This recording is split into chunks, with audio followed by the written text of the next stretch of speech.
okubategeeza okubeera okubategeeza ntugenda kutambulira kansa y'amabeere etawanya abakyala, okubategeeza engeri ki gye bayinza okugyewalamu oba n'okulabuka nga bukyali nga tanaba kutuuka wala nti asobola okuwona oba asobola okwerindibwa mu ngeri zimu ezitali na zimu. Luno olutambula lugenda kubeerayo ng'ennaku 20 ogw'omwenda 2025 Ekkololo, era tubayita mwenna bannayuganda okusingira ddala mikwano gya Honorable Anita Annette Among. Olutambula luno twaluyise eyarama Anita Annette Among Cancer Awareness Walk, eyarama kitegeeza nti neeyanziza mu lulimi oluteeso, then of course Anita Annette Among.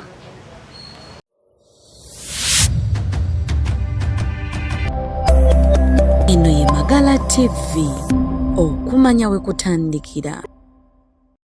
Katako nga bannayuganda fenna okulaba nga kansa ono agenda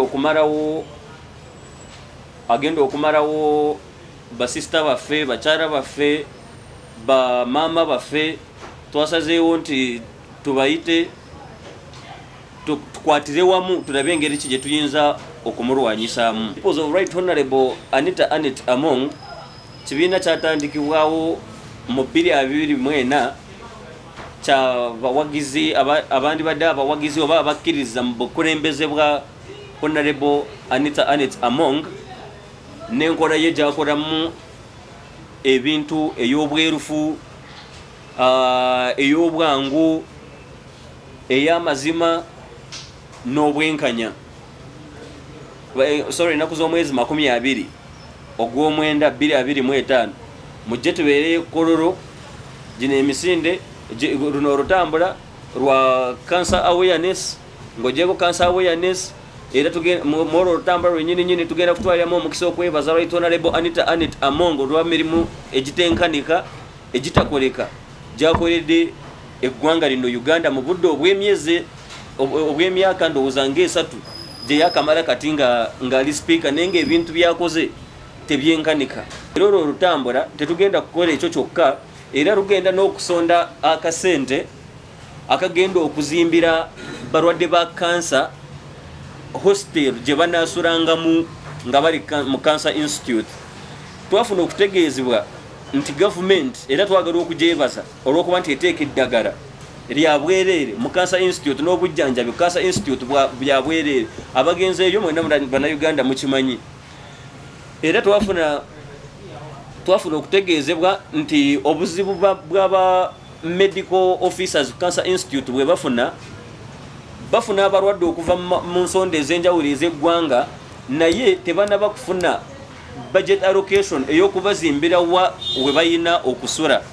So ne tugamba tusobola nga tukwatidde wamu fenna nga abawagizi n'emikwano gya Right Honorable Anita Among, tusobola okuvaayo nga tetunaba kulinda budget allocation for that oba Cancer Institute to take action wadde nga bakirina mu program. Ne tugamba tusobola okubeera bannabwangu nga bwe kisoboka, ne tuteekawo omukono era ne tubazimbira kye twandiyise ng'olusiisira mu Luganda, naye nze kanjiyita ennyumba.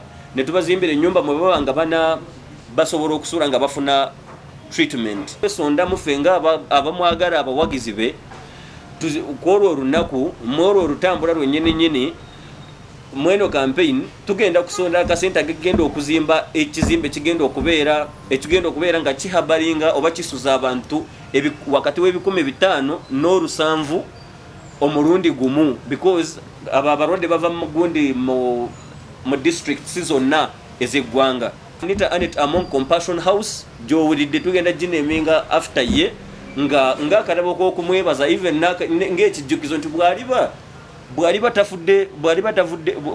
avudde wano nga takyali speaker oba maybe nga takyali mu bulamu bw'ensi eno, abalijja balimanya nti mu biseera bino parliament yayinako speaker ow'enkizo eyali akulembeza ensonga z'abantu, nga even ne bw'aba gavumenti eruddeyo ng'asobola okuinterveninga mu ngeri oba endala.